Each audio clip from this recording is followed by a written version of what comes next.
సెలవీయగ నిమ్మళమాయెనుగా.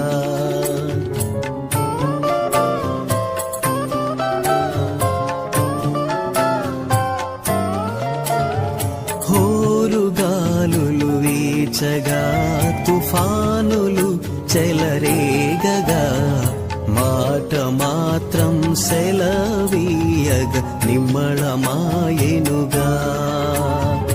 యేసేని నావిక భయము చెందకు నీవిక, యేసేని రక్షక కలత చెందకు నీవిక. కళ్ళల్లో కన్నీరెందుకు, గుండెల్లో దిగులెందుకు,